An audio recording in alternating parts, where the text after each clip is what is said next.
네, 안녕하세요. 우리 이제 파트 5 해요. 이제 파트 5부터는요, 어디까지냐면, 우리가 위험과 수익률인데, 우리 교재 기준으로, 어디냐, 파트 7? 파트 7까지. 쉽게 보면은 이제 파트 7이 어디냐면, 그 CAPM하고 APT 나오는 데까지예요. 거기까지 이제 쫙 이제 연결져요. 그래서 파트 5, 6, 7이 하나의 어떤 큰 흐름으로 이제 만들어지기 때문에, 여기서는 이제 이해 위주로 이제 우리 접근을 하셔야 돼요. 자, 위험하고 수익률 이제 하나씩 보죠. 자, 보시면 우리가 이제 재무 관리에서는요, 그 위험이라는 거, 어떤 자산의 위험이란 걸 이제 뭘로 얘기하냐? 변동성을 가지고 위험이라고 얘기한다. 이렇게 얘기를 해요. 좀 여기 있는 거 우리 한번 보죠, 뭐.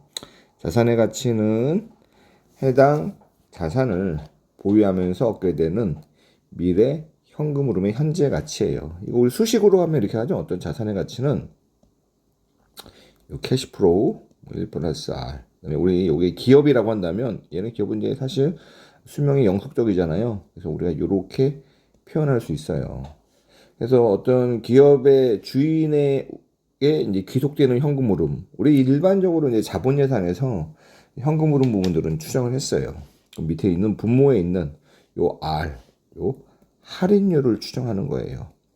그럼 요의 할인율의 정체들이 뭐냐? 뭐 여러 가지가 있지만 우리 동의어로 자산의 기대 수익률 혹은 요구 수익률, 자본 비용 이런 것들이 이제 동의어예요. 그러다 보니까 얘를 알려면 수익률이라는 것들에 대한 개념을 알아야 돼요. 요 수익률은 이제 다양한 방식으로 계산할 수 있어요. 그래서 우리가 일단 수익률을 먼저 알아보죠. 첫 번째는 요 단일 기간 수익률. 단일 기간이라고 해서요. 얘를 꼭 1년이라고 볼 필요는 없어요. 단일 기간은요. 이런 느낌이에요. 주식으로 예시 든다면 현재 시점에도 주식을 매입했어요. 그리고 언젠지 모르겠지만 N년이라고 할게요. N기간 후에 이거를 매도했어요. 즉 내가 1,000원 주고 사가지고 1,500원에 매도했어요. 이게 2년 후에. 그럼 2년이라는 기간을 우리가 단일 기간이라고 얘기를 해요. 그래서 1,500원 빼기 1,000원. 투자 원금이 1,000원이잖아요. 그러면 이제 500원 분의 1,000원. 그럼 얼마냐? 50%죠. 그러니까 주식을 매입해서 매도했을 때 나는 50%의 수익률을 얻었다. 일반적으로 우리가 얘기해요. 이게 단일 기간이고, 이제 단일 기간이라는 게 1기간이 아니라 매입하고 매도, 현금 흐름이 한 번씩만 발생했잖아요. 살 때 돈이 한 번 나가고 팔면 돈이 들어오고 이런 기간을 내 단일 기간이고, 우리는 그래서 이제 편의상 이런 단일 기간을 조금 더 스탠다드하게 만들어서 1기간, 보통 1기간 하면 이제 1년을 얘기해요. 그래서 이제 원래는 이런 단일 기간 보유 수익률을 계산하지만 이걸 우리가 1기간으로 한번 계산해 보자. 그래서 수익률임에서도요, 조수익률이라는 게 있고, 순수익률이 있어요. 조수익률은 투자 원금. 요 단일 기간 예를 본다면, 이걸 단일 기간을 1기간이라고 본다면, 1,000원에다가, 그죠? 얼마냐? 1,500원 냈잖아요. 얘는 150%가 수익률이에요. 이거 우리가 조수익률이라고 해요. 투자 원금까지 포함한 거. 근데 일반적으로 우리가 이제 재무관리에서 조수익률을 가지고 계산하진 않아요. 그래서 그래도 용어는 알아야겠죠. 총 수익률이 아니라 조수익률이에요. 한자로 뭐 조고 돼 있어가지고 저도 처음에 조수익률이라는 얘기를 들었을 때 이거 오타 아니야? 이렇게 생각했어요. 근데 뭐 한자어라고 하니 총수익률, 조수익률하면 그냥 원금까지 포함한 수익률이다. 순수익률은 우리가 이제 일반적으로 쓰는 수익률이 순수익률이에요. 투자 원금을 제외한 수익률. 아까 전에 이제 1,000원에 사가지고 1,500원에 파는 경우에 이제 500원 이익이 났잖아요. 여기에 50%가 우리가 말하는 순수익률 이렇게 계산해요. 우리는 앞으로 이제 순수익률을 가지고 얘기할 텐데 이 순수익률을 계산하는 대표적인 방법이요. 산술평균하고 기하평균이 있어요. 자, 산술평균은 말 그대로요. 매 기간이 있어요. 특히나 요 다기간인 경우 우리가 수익률을 뭐 1기간, 2기간, 3기간 동안 투자해 본다고 해볼게요. 지금부터 1년까지 연수펀드 수익률이 났고요. 1년부터 2년까지 예를 들어 15%, 2년부터 3년까지는 다시 또 10%예요. 그러면 3년 평균 수익률은 산술이니까 10, 15, 10. 나누기 3 하면 35분의 3이잖아요. 그럼 얼마냐? 한 10점? 뭐 XX% 나오겠죠? 이렇게 계산하는 수익률이 산술 평균 수익률이에요. 단순하게, 심플하게 그냥 계산해요. 이게 별거 없죠? 각 기간의 수익률에다가 기간의 숫자만큼 나눠줘요. 자, 기업 평균 수익률은요, 조금 달라요. 얘네는요, 어떤 걸 가정하냐면 이런 거예요. 3인데요. 내가 돈이 1원이 있어요. 똑같은 기간 동안에 요 10% 수익률 얻었어요. 그럼 얘가 얼마가 되죠? 1.1이 되겠죠. 그 다음에 요 1.1을요, 전부 다 싸그리 투자하는 거예요. 앞으로 1년 동안 수익률 동안. 15%잖아요. 그럼 1.1에다가 계산해볼까요? 1.1 곱하기 1.15. 그러면 이게 1년이 되면은 1.265예요. 이거를 가지고 전부 다 원금이 1원이었지만 중간에 투자 수익까지 포함해가지고 이거를 싸그리 다시 또 재투자하는 거예요. 얼마냐면 다음 기회 수익률로 10%. 그러면 1.265에다가 1.1을 더하면 곱하기 1.1. 1.3915잖아요. 그럼 얘는 1원을 투자해가지고 사실 1.3915이기 때문에 사실상 39.15%가 요 3년 동안에 사실 누계 수익률이잖아요. 우리가 여기서 산술 평균을 계산하면은 3년 동안 누계 수익률이 얼마자? 35%고 기업 평균은 이런 재투자 수익률까지 감안했을 때 우리가 기업 평균 수익률을 계산해요. 그래서 보시면 기업 평균은 다음 기간, 오타가 있어서 죄송합니다. 다음 기간의 투자 수익률로 다음 기에 재투자됨을 가정했을 때 우리는 기업 평균 수익률이라고 얘기를 해요. 자, 그러면 얘를 뭐 이렇게 지금 예시로 들었지만 그냥 우리가 이제 그냥 습관적으로 혹은 관행적으로 그냥 빨리빨리 그 계산하는 거 뭐 이렇게 공식을 가지고 계산해요. 그럼 얘를 똑같이 얘를 가정해 볼게요. 얘 같은 경우에는 산술 평균이니까 10 더하기 15 더하기 10 나누기 3이니까 정확히 계산하면요. 10점 얼마가 아니네. 11.67% 정도가 연평균 수익률이었어요. 산술 평균은. 만약에 이걸 기업 평균으로 계산한다면요. 1 더하기 10%. 그쵸? 1원이 10% 됐잖아요. 1이 15%도 되잖아요. 왜냐면 내가 지금 이거는 투자 원금까지, 투자 원금에다가 10% 수익이 난 건데 이걸 다시 또 이쪽으로 대출하는 거예요. 재투자 15%로. 또 이거 여기까지 번 거를 또 다시 10%로 재투자한 거죠. 연평균을 계산하려면 전체에다가 3분의 1승 빼기 1 이러면은 연평균 수익률이 나와요. 연평균 수익률은 요 산술 평균보다 크냐 작냐? 작아요. 11.67%보다는 작은 값이 나요. 제가 지금 계산기가 그 쌀집 계산기라 가지고 요 숫자를 지금 계산하지 못하겠어요. 그래서 여러분들은 한번 계산해 보세요. 자, 요거를 우리가 외우세요. 이게 이제 기업 평균 수익률이에요. 기업 평균 수익률은 우리가 이렇게도 쓸 수가 있어요. 원래 처음 시작하고요. 끝에 값만 알아도 수익률을 계산해요. 기업 평균 역시도 연평균 투자 수익률의 의미예요. 예를 들어 지금 100원으로 시작했어요. 1년, 2년, 3년, 4년 해보죠. 그럼 4년이 끝났을 때 200원이에요. 그럼 100분의 200에 4분의 1승 빼기 1. 이렇게 했어도 돼요.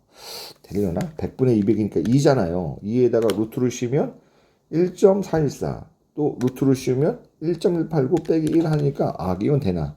18.92%가 나오네요. 이건 일단 쌀집 계산기로 루트 2번 씌우면 되니까. 이렇게 계산해요. 그래서 우리가 이제 기업 평균 수익률 할 때는요, 기간에 대한 수익률을 알아도 기업 평균 수익률을 계산할 수 있고, 처음 시작 금액하고 끝의 금액, 요 두 개의 금액만 알아도 기업 평균 수익률을 계산해요. 산술 평균과 기업 평균을 계산하면 산술 평균 수익률이 기업 평균 수익률보다 같거나 크다. 한번 볼까요? 심플한 예로. 여기 또 이제 지워보고 한번 보죠. 참 이렇게 안 지워져. 혹시나 여러분들이 제가 강의를 말씀드렸다시피 집에서 그냥 앉아서 찍어요. 그래서 이제 생활소음이 생길 수 있으니까 그런 부분들은 양해 좀 드릴게요. 양해 부탁드릴게요. 자, 보시면 우리 아주 고전적인 예제예요. 0기, 1기, 2기예요. 내가 지금 100원을 주식을 샀어요. 주식 샀는데 1년 동안 주식이 100% 올랐어요. 그러니까 100원을 투자했으니까 이때 주식의 가격은 그냥 100이라고 할게요. 그냥 절대값으로 200이 됐겠죠. 그리고 또 1년이 지났는데 이때는 주식시장이 안 좋아서 50%로 됐어요. 200이 얼마가 될게요? 100이 되죠. 산술평균으로 값은요. 1기간이 100%, 그 다음이 50%예요. 전체 기간이 2기간이겠죠. 마이너스 50. 그러니까 얘가 전체 50%에 나누기 2 하니까 산술평균으로 계산하면 아이고 연평균 수익률 왜 이렇게 안 되지 오늘따라 25%가 이렇게 계산이 돼요. 근데 기하 평균으로 계산하면요. 1 더하기 첫 기간 수익률이 100%예요.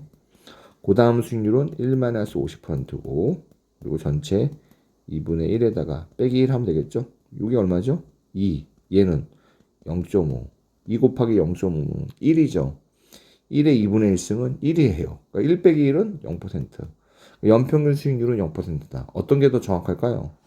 자, 내가 100원으로 투자했죠. 얼마 끝났어요? 100원으로 끝났죠?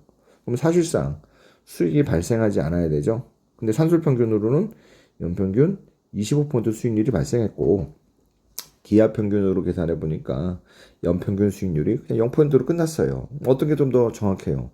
기하평균 수익률이 정확하죠. 그래서 우리가 재무관리에서 별다른 어떤 언급이 없는 한요, 어떤 펀드들 투자에 대해서 과거의 어떤 성과를 평가할 때 기하평균 수익률을 가지고 해요. 왜냐하면 기하평균은요 1원을 가지고 계산하고 그 1원에 대한 재투자 수익까지, 미래에 발생하는 재투자 수익까지 고려해서 계산하기 때문에 기하평균 수익률이 조금 더 뭐랄까요, 어떤 펀드의 성과평가에 적합하기 때문에 별다른 얘기가 없으면 우리가 기하평균 수익률을 가지고 과거의 어떤 투자 성과를 평가해요. 자, 그럼 기하평균 수익률하고요 산술평균 수익률이 같을 때는 언제일까요? 얘가 100이고 얘가 100이고 얘가 100이에요. 매기간 수익률이 0%면 산술평균도 0, 기하평균도 0. 이러면 같아지겠죠. 자, 중요한 건 산술평균 수익률 값은 기하평균 수익률보다 크거나 같다 정도. 내부 수익률이라는 게 있어요. 내부 수익률은 말 그대로 예를 들어 이런 거예요. 내가 요 100을 투자했어요. 우리 IRR이 내부 수익률이잖아요. NPV를 0으로 만드는 수익률을 내부 수익률이라고 해요. 그러니까 내가 투자 금액까지 감안한 수익률이 내부 수익률이에요. 뒤에 뭐 예제 있으니까 그때 볼게요. 얘는 조금 보다면 펀드 매니저가 운용하는 자금에, 펀드 매니저는 자금을 운용하는 사람이잖아요. 그 펀드에 투자한 사람은 투자자죠. 그래서 일반적으로 내부 수익률은요, 투자자 관점에서 우리가 수익률이라고 해요. 지금 이제 우리가 그 다음에 기하 평균 수익률은요 1원을 기준으로 했기 때문에 그 누구냐 펀드 매니저 관점. 어떤 차이가 있냐면 펀드 매니저는요 우리가 이제 이건 좀 펀드라는 걸 좀 알아야 돼요. 우리가 여기서 이제 전제로 하는 펀드를 어떤 펀드냐면요 공모, 그죠? 공모 펀드, 그다음에 환매가 가능한 펀드라고 가정을 해요. 어떤 거냐면 예를 들어 처음에 펀드를 1,000억을 결성했어요. 그러면 펀드 매니저는 이걸 막 움직이잖아요. 이 펀드를 운용하는 사람을 우리는 펀드 매니저라고 해요. 예를 들어 이 1,000억이 한 명이 투자했다고 볼게요. 근데 언제든지 한 명, 이 사람을 투자자라고 할게요. 투자자 관점에서는 내가 이 돈을 넣었다 뺐다 마음대로 할 수 있어요. 예를 들어 1,000억을 투자했는데 한 주당 예를 들어 100원 샀어요. 근데 똑같이 이게 1년 후에 한 주당 200원이 됐어요. 그러면은 펀드 매니저 입장에서는 100원에서 200원 냈으니까 전체 1,000억 중에 그죠? 100%의 투자 수익률이 발생해요. 근데 이런 거죠. 투자자 입장에서는 요때 내가 1,000억을 투자했어요. 근데 1년 후에 다시 2,000억 벌었으니까 1,000억을 돈을 가져갔어. 그러면은 펀드에 남은 돈은 1,000억이죠. 그러니까 1,000억짜리가 한 주당 100원에서 200원 올랐으면 2,000억이 돼야 될 거 아니에요. 투자자가 돈 벌었네? 돈을 홀라당 절반을 가져가. 그럼 펀드 자금이 어떻게 돼요? 1,000억에서 1,000억 됐죠. 그럼 펀드에 남아있는 자금으로만 수익률을 계산하면 이 펀드는 수익률이 0%네? 이렇게 볼 수 있을 거 아니에요. 그러면은 펀드 매니저가 억울하겠어요? 안 억울하겠어요? 매우 억울하죠? 왜냐면 펀드 매니저는 투자자가 돈을 집어넣거나 돈을 빼는 거 자체, 쉽게 말하면 펀드 안에 캐시플로우를 자기가 컨트롤하지 못하는데 그 컨트롤하지 못하는 변수까지 고려해서 나의 성과를 평가한다.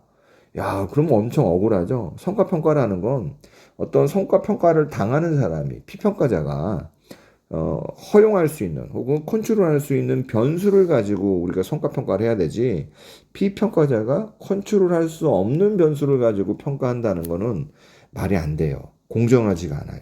자, 그러다 보니까 야, 그러면은 기하 평균은 뭐냐? 1,000억이 있지만 이 중에 1원을 기준으로 계산을 하는 거예요. 그러다 보니까 1원을 기준으로 한다면 1,000억에 1원이잖아요. 1원짜리가 2원 됐으니까 주식수 이런 거 상관없이, 그러면은 펀드 매니저 입장에서는 100% 수익이 난 거예요. 자, 그래서 투자자 입장에서, 그래서 이제 어떤 거냐면 투자자 관점에서는 투자자 자체가 펀드 안에 돈을 넣었다가 뺐다, 이런 어떤 캐시플로우를 컨트롤할 수 있잖아요. 그럴 경우에는 요 내부 수익률을 쓰고, 그래서 펀드 매니저는 회사의 돈을 뺐다 넣었다 할 수가 없어요. 그냥 있는 돈을 넣어주면 넣어준 대로 운용을 하면 되고, 또 돈을 빼가면 빼간 대로 운용을 하면 돼요. 그러다 보니까 이 펀드 매니저의 수익률을, 어떤 성과를 평가할 때 적절한 수익률을 우리는 기하 평균 수익률로 해요. 요 뒤에 좀 예제 있으니까 그때 얘기할게요. 가중 평균 수익률은 이런 거예요.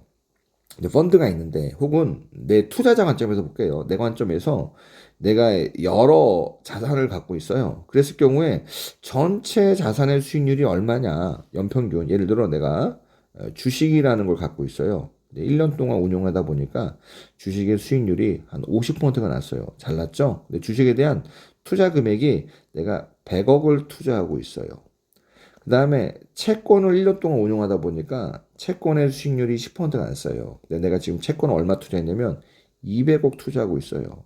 그럼 내 자산이 총 300억이잖아요.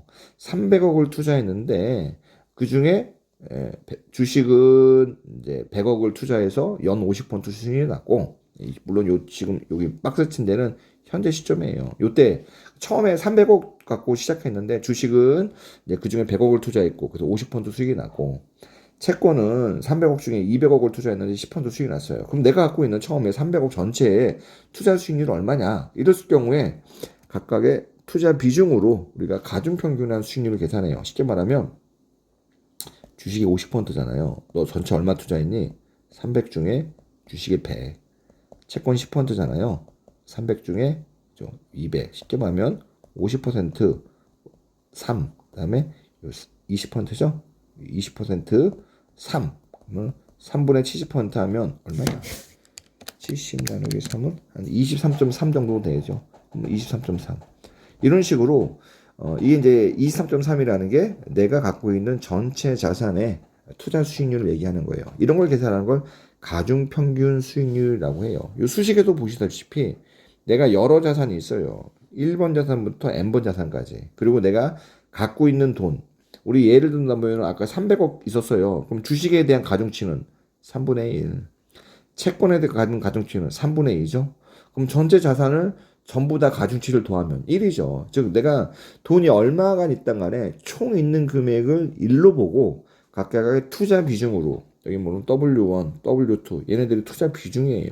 이 투자 비중은 어차피 총 자산을 1로 봤기 때문에 다 더하면 1이 돼요. 그래서 이렇게 각각의 자산에 투자한 비중대로 가중치대로 가중치를 줘가지고 내가 투자한 대상의 어떤 평균적인 수익률을 계산하는 걸 우리가 가중 평균 수익률이라고 해요.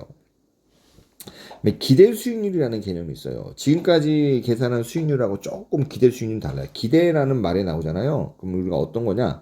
확률이라는 말이 내포되어 있는 거예요. 확률이라는 말은요, 뭘 내포하냐면 미래라는 거를 내포해요. 그러니까 우리가 이런 거잖아요. 내년도에 경기가 좋아. 호경기면 내가 주식에 투자했어. 수익률이 100%날 것 같아. 근데 호경기가 될 확률이 한 40%야. 만약에 내년도에 불경기가 될 확률이 60%인데 불경기가 되면은 내 수익률이 마이너스 20%일 것 같아. 그럼 내 기대값은 얼마지? 각각의 미래에 각각의 상황이 발생했을 때의 기대 수익률에다가 거기다 확률값을 곱하면 돼요. 그러니까 100% 수익률에다가 호경기가 40%. 그 다음에 불경기가 올 확률이 60%에다가 마이너스 20%. 그럼 얘는 40%에다가 마이너스 12 하니까 28%. 이 28%가 기대 수익률이에요. 그래서 우리가 기대값을요, 기대라는 거를 영어로 expectation 그러잖아요. 그래서 어떤 변수에, 그러니까 확률에 따라서 그 값이 달라지는 변수, 이거 우리가 확률 변수라고 할게요.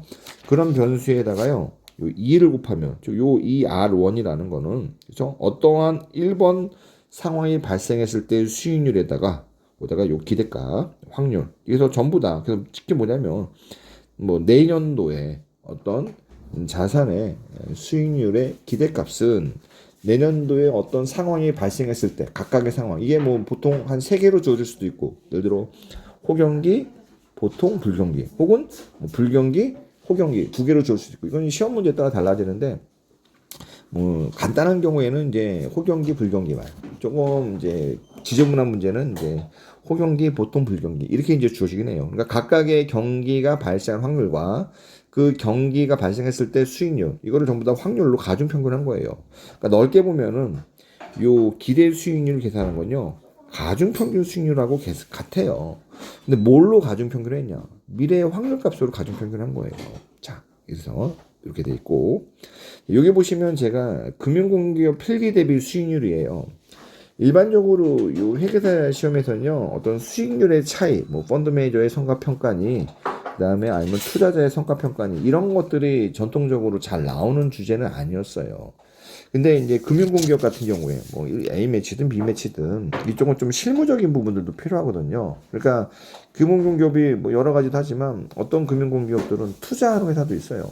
자산관리공사 투자할 거 아니에요. 산업은행 같은 데는 투자 안 하나요? 산업은행도 뭐 사모펀드 사업부 여러 가지 있어요.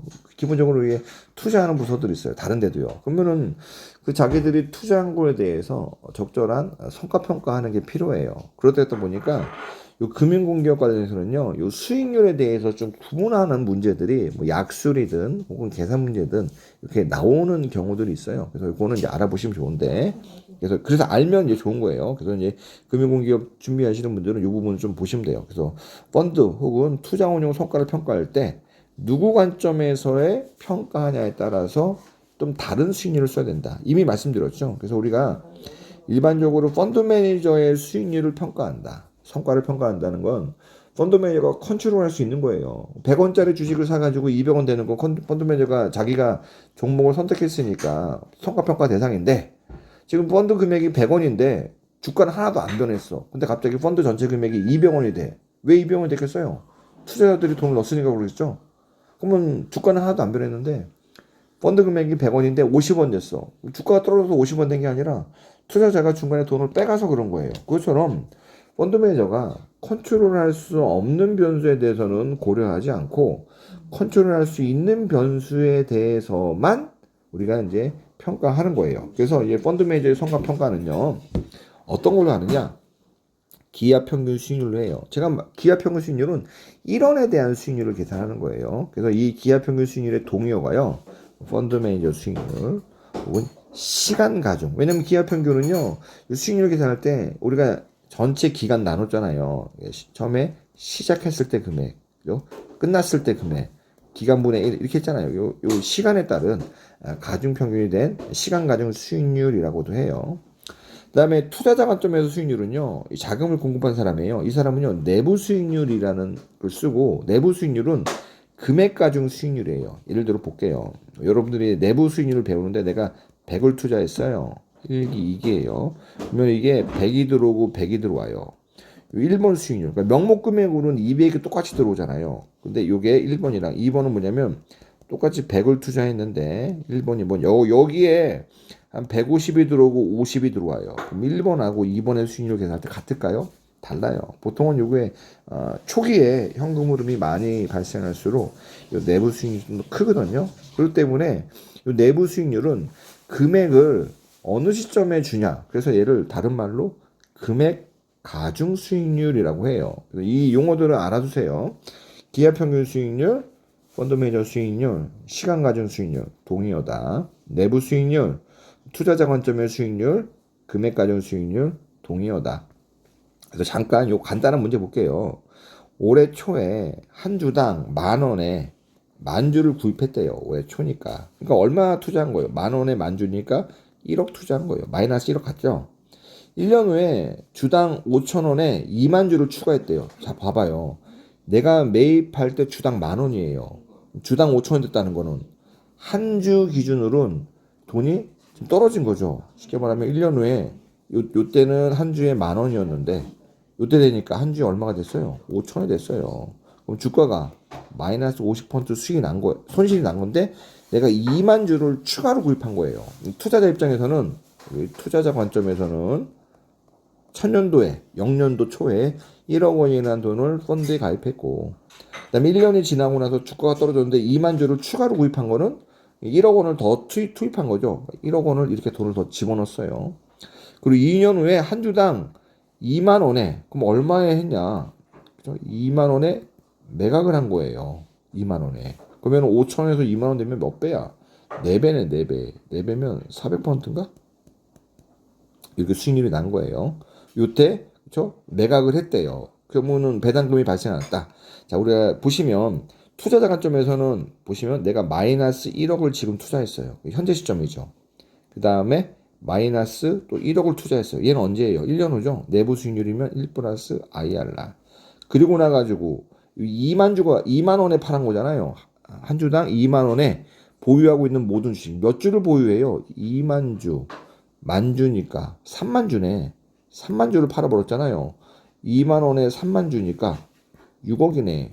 그럼 나한테 6억이 들어와요. 1 플러스 IRR 제곱. 이거를 0으로 만드는 IRR이 뭐냐? 이게 바로 내부 수익률이에요. 그럼 기업 평균 수익률은 얼마냐? 심플하게 보면은 얘는 1원 기준으로 혹은 한 주 기준으로 보시면 돼요. 초반에 50% 수익이 나고 마이너스. 그다음에 400%예요. 그죠? 보시면 맞나? 5,000원에서 2만 원 가면은 그죠? 수익률 보자. 400% 되자. 5,000원에서 2만 원 빼기 5,000원.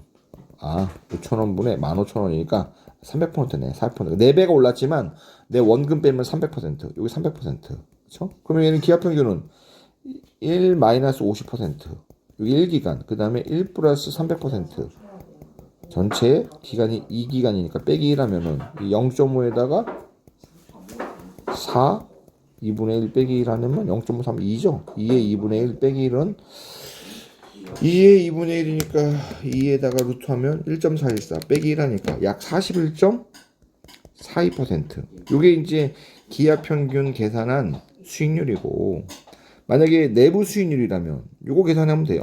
요거 계산하면 돼요. 요게 그죠? 이거는 2차 방정식 한번 심플하게 풀면 되겠죠. 그렇게 계산하면 돼요. 그래서 여기 풀이 보시면 여기 41.4, 뭐 41.42나 4나 단수 차이고, 그래서 요만큼 기업 평균 수익률이 계산하고 금액 가정 수익률 봐봐요. 1억 원, 1억 원, 6억 원 이렇게 영원해서 요 IRR 계산하면 100%가 나온대요. 이렇게 계산한다. 그래서 우리가 이제 계산할 때 펀드 매니저 입장에서는 그런 기업 평균 혹은 시간 가정 수익률을 계산하고, 투자자 관점에서는 내부 수익률 혹은 금액 가정 수익률. 왜냐면 투자자 입장에서는 총액으로 얼마 내가 수익률이 난지가 중요하니까 총액 기준으로 접근을 하는 거고, 그 펀드 매니저 입장에서는 총액 기준이 아니라 1원 기준으로 접근하는 거고, 그 차이예요. 그래서 여기 보시면 예제 1번이 있는데요. 요거는 한번 여러분들이 풀어보세요. 여러분들의 재무관리 입문을 들었다고 가정하니까요. 이 정도는 푸실 수 있겠죠. 그리고 시험 문제 보시면 여러분들이 회계사 준비를 하시든 금융공기업 준비를 하시든요.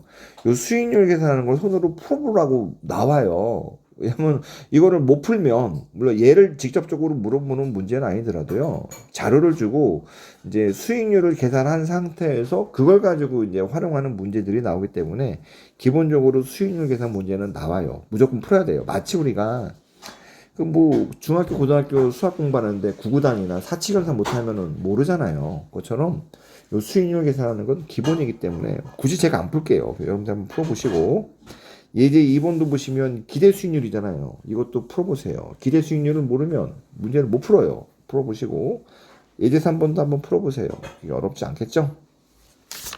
자, 그 다음에 위험이라는 것도 볼게요. 자, 재무관리에서 위험은요, 뭐라고 하냐면 미래의 결과값이 예상과 다르게 나올 가능성을 위험이라고 해요. 그래서 우리가 일반적으로 위험이라는 건 이런 거죠. 나는 내년도에 지금 투자하면 1년에 한 10% 정도 나오겠지. 내가 기대하는 거예요.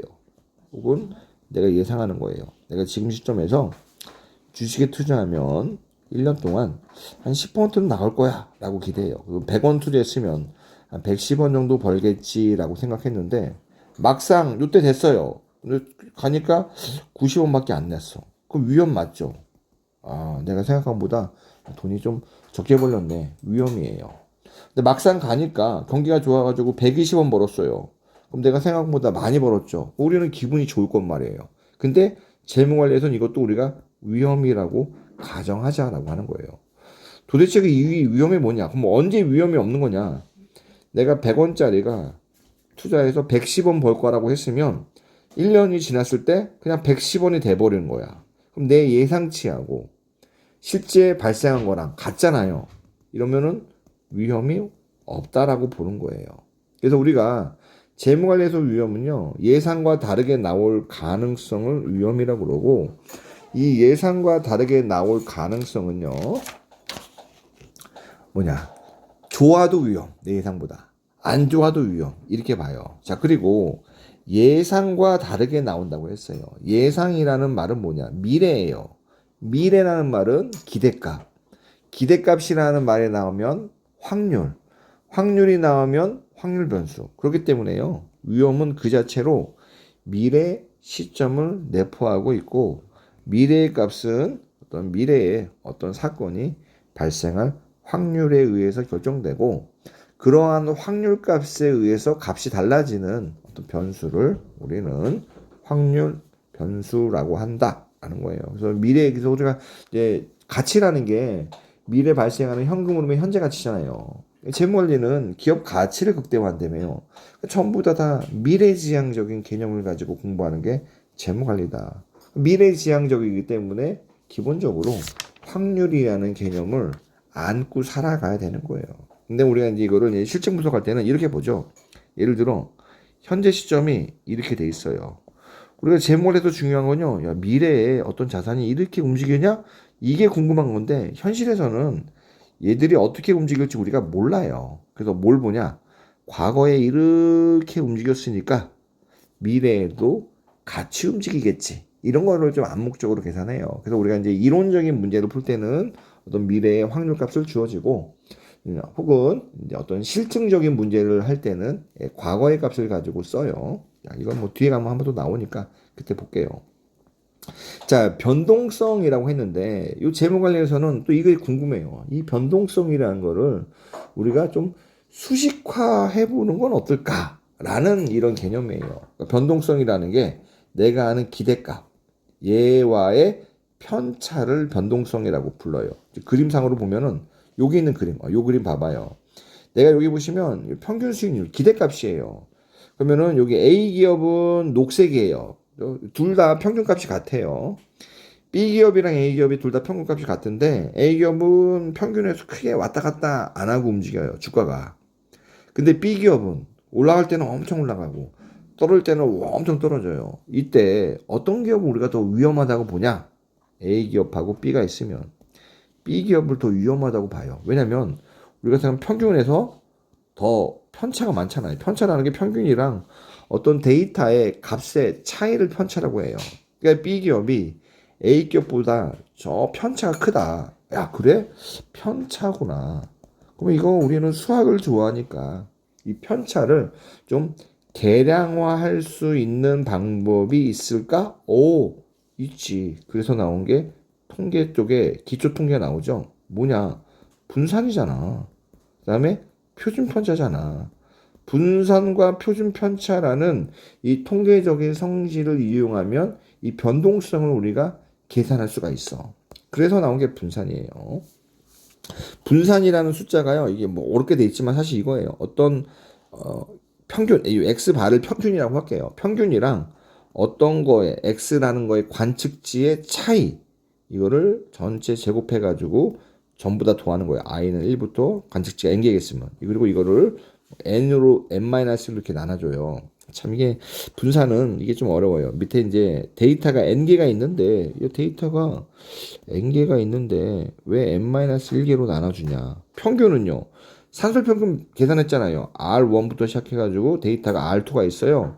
얘 평균값 얼마지? R1, R2 다 더한 다음에 RN까지 간 다음에 데이터가 총 n개가 있으니까 n개로 나눴어요. 그럼 이게 우리가 산술 평균이라고 되는데 왜 분산 계산할 때는 어떨 때는 n-로 나눠주고 어떨 때는 n으로 나눠주는데 왜 그러냐? 그래서 우리가 필요한 게 요 모집단하고 표본집단이라는 걸 좀 알아야 돼요. 자, 모집단은요, 이 한자인데 모라는 게 그 어머니 모자를 쓴 거예요. 우리가 이제 보통 이런 한자 넣으니까 이제 동양적인 사상이라고 생각하시면 돼요. 동양적으로 어머니는 우리의 모든 것이라고 생각을 해요. 그다음에 그래서 이제 모집단이라 쓰고 표본은 그 중에 일부라고 보는 거예요. 그래서 이제 모집단을요, 우리가 보통 영어로 표현하면 population이라고 통계 용어로 표현하고 표본 집단은요 영어로 얘기하면 sample이라는 말로 해요. 그러니까 얘는 영어로 얘기하면 population. 그다음에 얘는 sample 표현해요. 그러면 이게 어떤 뜻이냐? population은요 전체예요, 전체. 어떤 우리가 알고 싶은 어떤 집단의 전체를 얘기하고요. 표본 집단은요 이 전체 중에 일부를 얘기하는 게 표본 집단이에요. 근데 우리가 일반적으로요, 통계라는 거에 어떤 큰 대전제는요, 우리가 전체 집단은 모른다라고 가정을 해요. 모르고, 요 일부를 가지고 전체가 어떻게 생겼냐를 알려고 해요. 대표적으로 통계가 많이 쓰이는 데가 다 여러 쓰지만, 그 선거 때 많이 쓰잖아요. 예를 들어 우리가 뭐 국회의원이든 아니면 대통령이든 아니면 지방 자치단체장 선거든 선거를 하면 유권자 다 물어보면 돼요. 그죠? 유권자들이 예를 들어 뭐 3천만 명이다. 그럼 3천만 명한테 투표한 사람들 다 가가지고 너 이번에 누가 찍었냐? 누가 찍었냐? 이건 물어보면은 아 이번에 누가 당선되겠구나 라고 알 수가 있단 말이에요. 근데 그런 것들은 사실상 시간도 너무 오래 걸리고 알기도 어려워요. 그래서 우리가 그 중에 전체 유권자가 뭐 3천만 명이면 뭐 10만 명이든 뭐 20만 명이든 표본 집단한테 물어봐가지고 아 누구 많이 찍었댔더라 그럼 누가 될 것 같네? 라고 하면서 뭐 신뢰 수준이 오차니 이런 얘기 하잖아요. 왜냐면 일부를 가지고 전체를 유추하기 때문에 사실 다를 수가 있잖아요. 그래서 이 편차라는 게 존재해요. 근데 우리가 어떤 자산의 수익률이나 통계를 얘기할 때는요, 일반적으로요, 이런 모집단하고 표본집단을 보는데요, 요게 참 또 이게 애매해요. 뭐가 애매하냐면, 우리가 이제 실제 요 재무관리에서 데이터를 가지고 쓰는데요, 데이터는 크게 두 가지 데이터로 나눠요. 현재를 기준으로요, 미래에 대한 데이터, 이걸 우리가 확률 데이터라고 해요. 그 다음에 현재를 기준으로 과거에 대한 데이터, 과거 데이터예요. 그래서 우리가 일반적으로 이 확률 데이터는요, 그냥 모집단 그 자체로 봐요. 과거 데이터는 우리가 표본이라고 봐요. 그래서 이건 하나의 약속이에요. 그냥 재무관리에서. 그래서 우리는 이 분산을 계산할 때도 어떤 자산의 수익률의 편차를 계산할 때도요, 과거 수익률이 주어지면, 별 얘기가 없으면 예를 들어 전부 다 표본 집단이라고 봐요. 근데 일반적으로 시험 문제에서는요, 지금 데이터를 주어졌다. 얘는 모집단이다. 데이터가 주어졌다. 얘는 표본 집단이다. 이렇게 얘기를 해요. 근데 일반적으로 과거 데이터들은 표본 집단이라고 봐요. 미래 데이터들, 확률 데이터는 이제 모집단으로 봐요. 그럼 분산을 계산할 때 분산은요. 어떤 관측치하고 평균과의 차이예요. 근데 문제는 차이가 뭐냐면 얘가 평균이라고 해볼게요. 관측치가 A가 있고 B가 있고 여기 C가 있어요. 그럼 편차면은 이만큼들이 편차잖아요. 이 편차가 평균을 중심으로 예를 들어 A는 플러스고 C도 플러스고 B는 마이너스예요. 그러면 얘네들은 일반적으로 이런 편차들요. 단순히 그냥 더하잖아요. 그럼 편차의 합이 0이 나와요.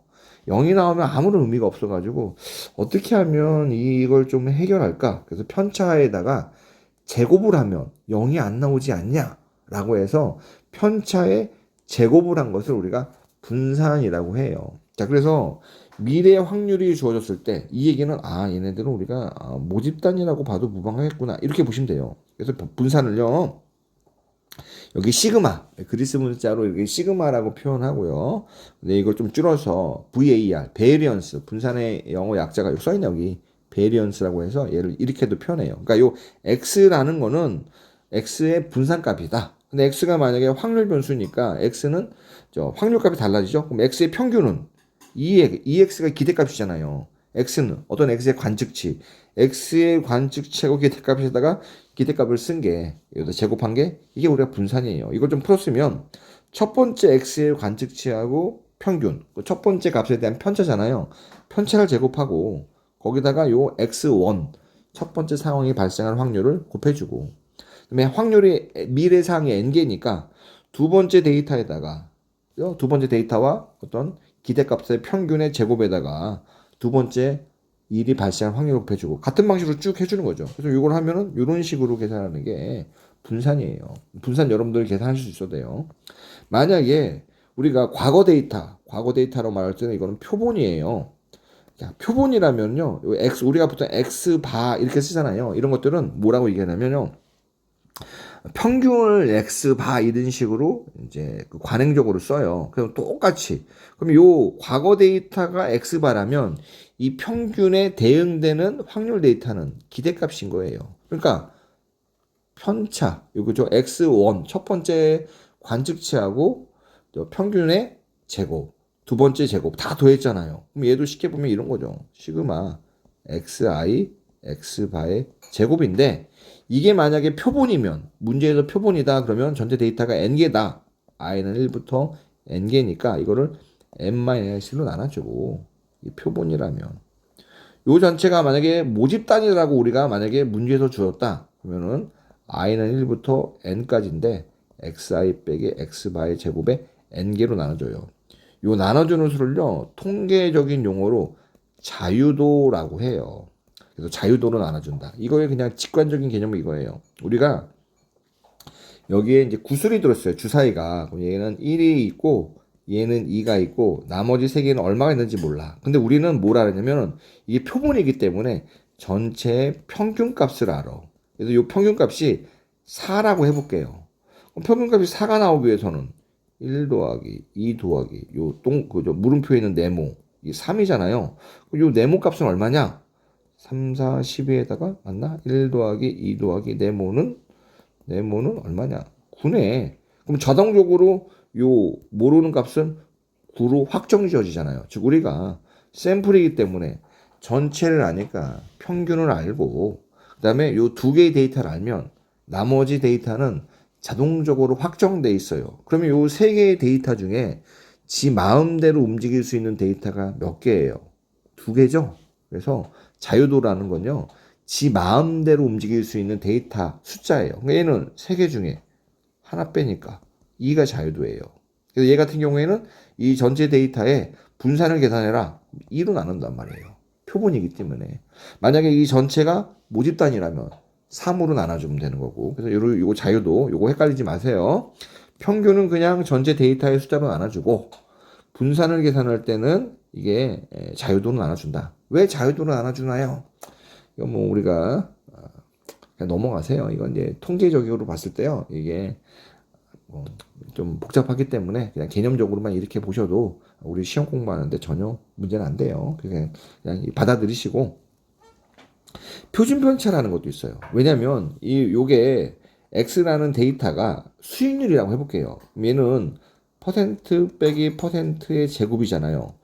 퍼센트에서 퍼센트 뺐으니까 0 되는 거 아니에요? 아니에요. 예를 들어 10% 빼기 5%면 5% 제곱이잖아요. 그럼 이 나눈 데이터는요. 퍼센트 제곱이에요. 원래 데이터가 퍼센트잖아요. 그러니까 이 퍼센트 제곱으로는요. 이 편차가 얼마나 큰지 작은지 우리가 조금 애매해요. 그래서 그러면은 그쵸 이거를 좀 더 표준화 시키자. 그래서 이 분산에다가 루트 씌워요. 그럼 퍼센트 제곱에다 루트 씌우면 데이터가 다시 퍼센트 원래 데이터가 나오죠. 그거를 표준 편차라고 해요. 우리가 용어를 좀 알 필요가 있어요. 이거 관행적으로 쓰이는 용어이기 때문에요. 이거는 어느 교재에서나 거의 대동소이하다고 볼 수 있어요. 이제 우리가 분산을요, 시그마 제곱이라고 써요. 통계적으로. 그 다음에 S제곱이라고 쓰는 데가 있어요. 보통 요 시그마 제곱 쓰면요, 이거 모집 단인 경우에 많이 쓰고, S제곱은요, 표본 집단인 경우에 많이 써요. 그러면 여기에 대응되는 건 시그마고, 여기 대응되는 S, 표준 편차고, 평균값도 우리가 일반적인 x바라는 걸 쓰고요. 뮤라는 거죠. 뮤. 그리스 문자. 그래서 x바로 평균을 쓸 때는 표본에 대한 평균을 우리가 x바로 쓰고요. 모집단에 대한 평균은 일반적으로 뮤를 써요. 그래서 일반적으로 별다른 언급이 없으면요. 특히나 또 재무관리에서는요, 요 시그마를요, 표본하고 모집단 구분 안 하고 그냥 표본 집단도 시그마 제곱 이렇게 쓰는 경우들이 있어요. 일반적인 통계학에서는 요 모집단의 분산하고 표본 집단의 분산을 구분하기 위해서 기호도 좀 달리 써요. 그래서 일반적인 통계학에서는 그리스 문자로 쓴 애들을 우리가 이제 모집단에 대한 데이터라고 보고, 그다음에 알파벳으로 쓴 애들은 이제 표본 집단에 대한 데이터로 봐요. 알파벳이 어디서 나왔을까요? 그리스 문자에서 나왔어요. 그렇게 이제 심플하게 보는 거예요. 근데 이제 잼mol에서는 요 분산이나 표준 편차에 대해서는요, 그냥 이제 뭐 S제곱, 뭐 알파벳이냐, 이제 그리스 문자냐, 이런 거 구분 안 하고 그냥 그리스 문자로 좀 많이 쓰고, 평균에 대해서는 일반적으로 좀 이렇게 구분해줘요. X바라고. 자, X라는 변수의 평균. 그렇죠. 이렇게 얘는 전체, X라는 이제 전체 모집단의 평균, 그럼 뮤. 이건 표시하는 표시의 하나의 관행이니까 좀 아시면 좋아요. 그 다음에 또 뭐가 필요하면 공분산이라는 게 있어요. 이 공이라는 게요, 우리가 empty 이런 뜻이 아니에요. 공이 어떤 의미냐면 together라는 의미예요. together. 같이 움직인다. 자, 보시면 베리언스잖아요. 코라는 게 영어로요, together라는 뜻이거든요. 접두사가. 그래서 코베리언스면요, 분산이 같이 움직이는 정도. 같이 움직이려면요, 혼자 있으면 안 움직여요. 둘이 있어야지 움직여요. 마치 이런 거예요. X라는 변수가 있고 Y라는 변수가 있어요. 이 답들이 딱 있을 거 아니에요. 그럼 얘네들이 같이 움직이는 정도를 나타내는 게 공분산이고, 공분산은 그래서 밑에 시그마 밑에 X, Y, 즉 X라는 변수와 Y라는 변수의 공분산. 그래서 얘네들은 기본적으로 데이터가요, 하나의 쌍이 데이터가 돼요. 마치 좌표평면 보면은 x값, y값 있잖아요. 그럼 얘로 좌표평면에 하나 있는 게 x가 1이고 y가 3. 그럼 얘는 1, 3 이렇게 표현하잖아요. 그럼 이런 게 하나의 데이터로서의 역할을 해요. 그게 바로 공분산이에요. 공분산은 쉽게 말하면, 자, x하고, 그죠? 여기 보죠. x바하고, 보자, xi라고 할게요. xi하고 x의 평균값. 여기에 제곱하면 이게 분산이잖아요. 근데 이게 두 개가 있으니까 변수가 y의 i하고 y의 평균값, 편차를 곱한 거죠.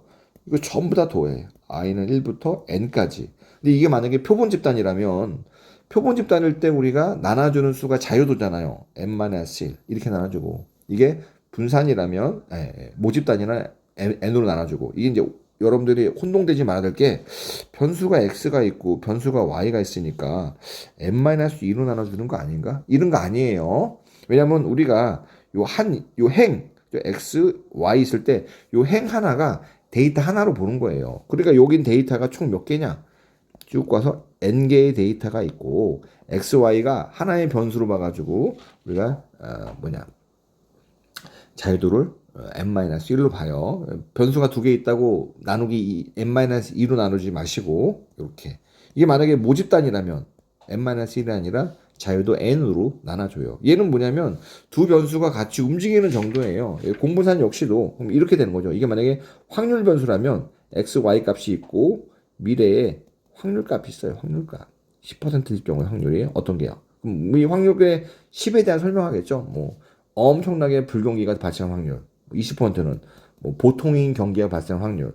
40%는 좀 경기가 조금 좋을 확률. 그러면 확률 값은 1이 돼야 되니까 나머지 30%는 완전히 호경될 확률. 이런 식으로 그 확률 값이 있을 때 그 각각에 대한 값을 이렇게 주어져요. 그렇기 때문에 편차에 곱해 확률을 곱한 거. 우리가 분산이랑 비교해 보면요, 조금 더 명확해요.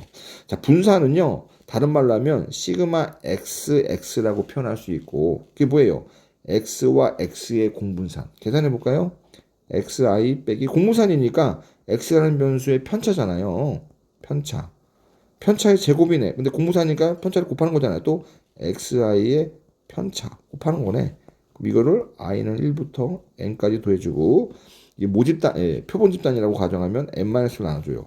야, 보자. 얘하고 1번하고 2번이 같은 거 아니야? 같구나. 그러니까 얘는 R1부터 N xi 빼기 x바의 제곱에 n-1 이게 뭐지? 시그마 x의 제곱. 그러니까 우리가 시그마 xx 쓰면요. 아, 시그마 x의 제곱이구나. 즉 x와 x의 공분산이니까. 그래서 분산 같은 경우에는 이제 공분산의 특수한 케이스죠. 자기 자신과의 공분산이 곧 분산이다. 그래서 과거 데이터를 사용할 때 우리가 공분산을요, 코베리언스라고 해서 요 COV라고 약자로 써요. 그래서 XY 하면 X와 Y의 공분산, 편차의 곱이잖아요. 편차의 곱. 전부 편차의 곱을 전부 더한 다음에 전체 자유도로 나눠주는 거. 이 공분산, 우리 분산한테는 우리가 이제 이랬잖아요. 분산을 계산하면은 문제가 뭐 두 개를 곱한 거잖아요. 그러다 보니까 부호가, 단위가 제곱으로 된단 말이에요. 수익률이니까 분산은 수익률 퍼센트의 제곱이니까 퍼센트 제곱이 된단 말이에요. 그래서 이거를 표준화시킨 게 표준 편차가 있어요. 분산한테는 분산을 좀 표준화시켜 가지고 비교 가능성을 높여주는 표준 편차가 있듯이 공분산도 그런 거 없냐? 왜 만약에 얘도 x 얘도 보시면 퍼센트고 얘도 퍼센트잖아요. 둘이 곱하면 퍼센트 제곱이에요. 공분산도 얘를 조금 좀 표준화시켜 주는 게 없나? 그래서 공분산에 표준화시켜 주는 거는요. 우리가 상관계수라는 게 있어요. 상관계수. 그렇죠? 상관계수. 그래서 다음 페이지 보시면 상관계수 여기를 이걸 뭐라 부르냐? 로우라고 불러요. 로우. 그리스 문자로 로우라고 해요. 뒤에 이제 나중에 옵션 때도 이제 나오기 때문에 좀 구분하세요. 어차피 기호는 똑같이 나오는데 우리가 읽을 줄은 알아야 되잖아요. 로우 상관계수는 뭐냐면요. 공분산을 좀 표준화시킨 거예요. 그래서 로우를 우리가 뭐라고 하냐? x와 y의 로우, x 변수, y 변수의 상관계수는 코베리언스 xy 이게 전체 공분산이잖아요. 이거를 시그마 x는 x의 표준편차고 시그마 y는 y의 표준편차예요. 즉 x와 y의 표준편차로 나눠줘요. 그러면은 공분산 역시도 요 기본 원 데이터의 단위가 그 수익률이라면 얘도 퍼센트 제곱으로 될 거 아니에요. 표준편차는요 퍼센트고 표준편차 퍼센트를 또 두 번 곱하니까 퍼센트 제곱에다가 퍼센트 제곱이잖아요. 없어지니까 요 상관계수는요 단위가 없어요. 그래서 요 상관계수의 중요성 성질이 xy는 마이너스 1에서 1 사이의 값을 갖는다. 요 상관계수는 또 어떤 의미냐? 두 변수가 직선의 관계를 잇는 거를 보여주는 거예요. 우리가 이제 그래서 그걸 상관관계라고 해요. 상관관계하고 인과관계는 다르죠. 상관관계는요, 둘이 그냥 어떤 직선의 관계가 있는 거예요. 인과관계는 둘이 관계가 있는 건 똑같은데 원인과 결과의 관계가 있는 거예요. 예를 들어 내가 오늘 늦잠 자면 항상 주가가 오르더라. 상관관계가 있죠. 근데 이 인과관계가 있나요? 없는 거예요. 그래서 이제 그건 좀 구분하셔야 돼요. 이걸 좀 그래프적으로 본다면요. 예를 들어 상관계수 값을 보는데 얘가 마이너스 1이다. x하고 y가요. 정확하게 역의 관계가 있는 거예요. 직선적으로. 그 정확하게 역의 관계라는 게요. 어떤 의미냐면 꼭 1대1 관계는 아니에요. 즉 x가 y가 있는데 x가 10% 올랐어. y는 5%. x가 마이너스 10% 떨어졌어. 얘는 5%. 둘이 1대1은 아니잖아요. 그죠? x가 변동한 거만큼 변동한 거에 절반만큼 y가 똑같이 움직이잖아요. 그 얘기는 기울기가 있으면 우리가 요게 정확하게 움직이면 요 기울기가 1, 꼭 이럴 필요 없어요. 마이너스 1이라는 게 상관계수가. 그냥 둘이 기울기의 크기에 상관없이 기울기 값이 음수를 가지면서 직선의 관계가 있으면 돼요. 그럼 기울기가 마이너스 0.3이 돼도 되고 마이너스 0.2가 돼도 되고 마이너스 1.5가 돼도 뭐가 되든 간에 모든 데이터가 요 직선상에 있을 경우에 상관계수가 마이너스 1이에요. 대신 xy가 역의 관계에 있을 경우에. xy가 정의 관계에 있어요. 그럼 상관계수가 1이에요. 지금 요 모든 데이터가 요 선상 위에 있는 거예요. 그러니까 요 기울기가 1이어도 상관계수가 1이고 요 기울기가 이렇게 0.1 뭐 땅 1이 아니어도 직선의 관계가 있으면 이건 다 상관계수가 1이라고 보는 거예요. 그럼 얘네들은요. 완전 직선의 관계는 아니에요. 그러니까 마이너스 1에서 0 사이. 얘네들은 양의 관계가 있죠. 0에서 1 사이. 얘네들은 딱히 직선의 관계가 없는 것 같아요. 그러니까 0. 그래서 보시면 키워드가 요 상관계수는요. 직선의 관계를 측정해요. 많이 이런 거 있잖아요. 보통은 곡선의 관계에 있는 두 변수는요, 상관계수 값이 0에 가까이 나와요. 예를 들어 x하고 y가 있어요. 보니까 얘네들이 이렇게 움직여. 분명히 직선의 관계는 없어요. 근데 우리가 봤을 때 얘네들은 분명히 곡선의 관계는 존재해요. 이런 경우에도 상관계수는 거의 다 사실상 0에 가깝게 나와요. 근데 사실상 직선의 관계가 없는 것 뿐이지 어떤 곡선의 관계는 존재하죠. 요 계수라는 건요. 그 뭐랄까 두 자산의 요 직선의 관계를 나타내는 거고, 두 자산의 상관계수가 절대값 1에 가까울수록 1이 됐든 음수 마이너스 1이 됐든 그 직선의 관계가 되게 커지고, 0에 가까울수록 직선의 관계가 좀 흐려지는 거예요. 여기 보시면 이 암기라고 있죠? 요거는 암기하셔야 돼요. 나중 되면 이제 포트폴리오 이런 거 가지고요. 이게 굉장히 자주 등장해요. 그래서 이거 암기하셔야 돼요. 여기 보시면 수익률의 분산과 표준번차를 계산하라고 해요. 이것도 여러분들이 계산하셔야 돼요. 여기 보시면 여기는 암묵적으로 제가 뭐 명확하게 표현 안 했지만 5-1이잖아. 수익률이 하나, 둘, 셋, 넷, 다섯이잖아요. 얘는 지금 표본 집단이라고 보시면 돼요. 그다음에 뭐 LG전자 공분산하고 상관계수 이것도 한번 계산해 보세요. 이거는 뭐 제가 굳이 안 할게요. 여러분들이 인문을 공부했다라고 가정했기 때문에 제가 이건 굳이 안 할게요. 이 정도는 계산하셔야 돼요. 왜냐면 주관식 문제에서 이거 계산하는 문제가 나와요. 앞서 얘기한 것처럼 이걸 계산 못하면 우리가 이제 뭐랄까 사칙연산을 모르고 수학 문제 푸는 거랑 같은 거거든요. 그냥 기본적으로 재무 관리를 하실 줄 알려면 뭐 기대 수익률, 뭐 평균값, 분산값, 공분산값 이런 것들이 이제 확률 자료를 주어주든 그냥 단순히 과거 자료를 주든 여러분들이 계산하실 수 있어야 됩니다. 뭐 생각보다 시간 되게 오래 가네요. 저는 이제 한 30분이면 될 줄 알았는데 우리 잠깐 또 쉬었다. 기대 효용 이론 해볼게요. 감사합니다.